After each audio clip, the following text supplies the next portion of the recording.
Hi guys!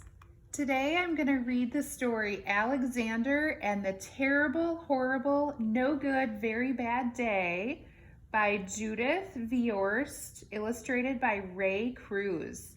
This is one of my favorite stories. Hope you guys like it.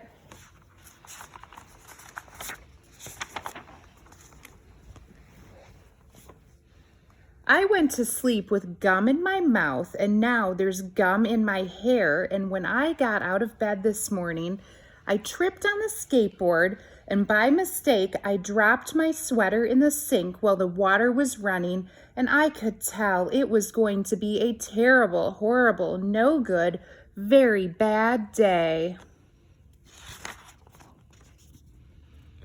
At breakfast, Anthony found a Corvette Stingray car kit in his breakfast cereal box, and Nick found a junior undercover agent code ring in his breakfast cereal box.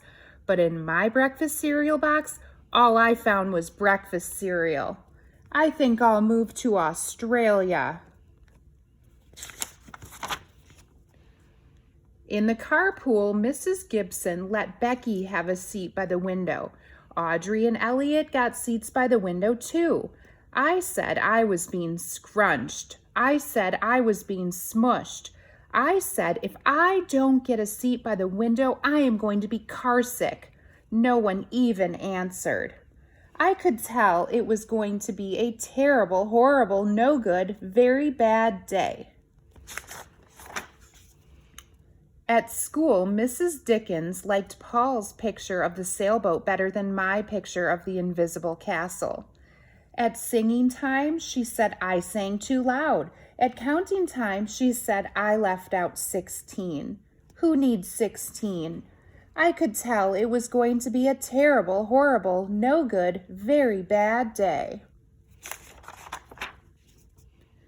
I could tell because Paul said I wasn't his best friend anymore. He said that Philip Parker was his best friend and that Albert Moyo was his next best friend and that I was only his third best friend. I hope you sit on a tack, I said to Paul. I hope the next time you get a double-decker strawberry ice cream cone, the ice cream part falls off the cone and lands in Australia.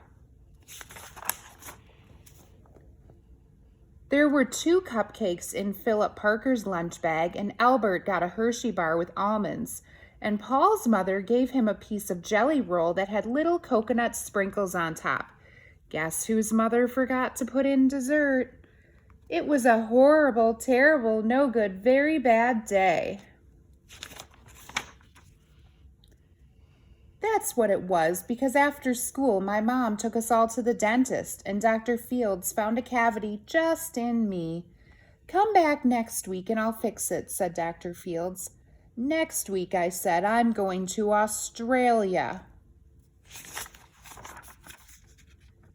On my way downstairs, the elevator door closed on my foot, and while we were waiting for my mom to go get the car, Anthony made me fall where it was muddy. And then, when I started crying because of the mud, Nick said I was a crybaby, and... Well, I was punching Nick for saying crybaby. My mom came back with the car and scolded me for being muddy and fighting. I am having a terrible, horrible, no good, very bad day, I told everybody. No one even answered. So then we went to the shoe store to buy some sneakers. Anthony chose white ones with blue stripes. Nick chose red ones with white stripes. I chose blue ones with red stripes, but then the shoe man said, well, we're all sold out. They made me buy plain old white ones, but they can't make me wear them. When we picked up my dad at his office, he said I couldn't play with his copying machine, but I forgot. He also said to watch out for the books on his desk, and I was careful as could be except for my elbow. He said, don't fool around with his phone, but I think I called Australia. My dad said, please don't pick him up anymore. It was a terrible, horrible, no good, very bad day. There were lima beans for dinner, and I hate limas. There was kissing on TV, and I hate kissing.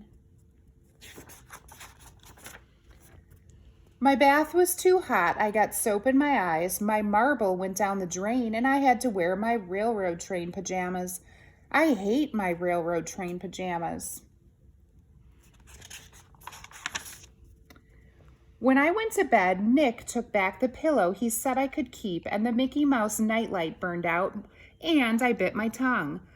The cat wants to sleep with Anthony, not with me. It has been a terrible, horrible, no good, very bad day.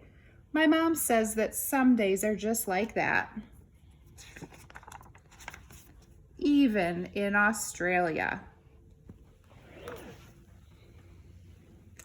All right, bye guys, miss you.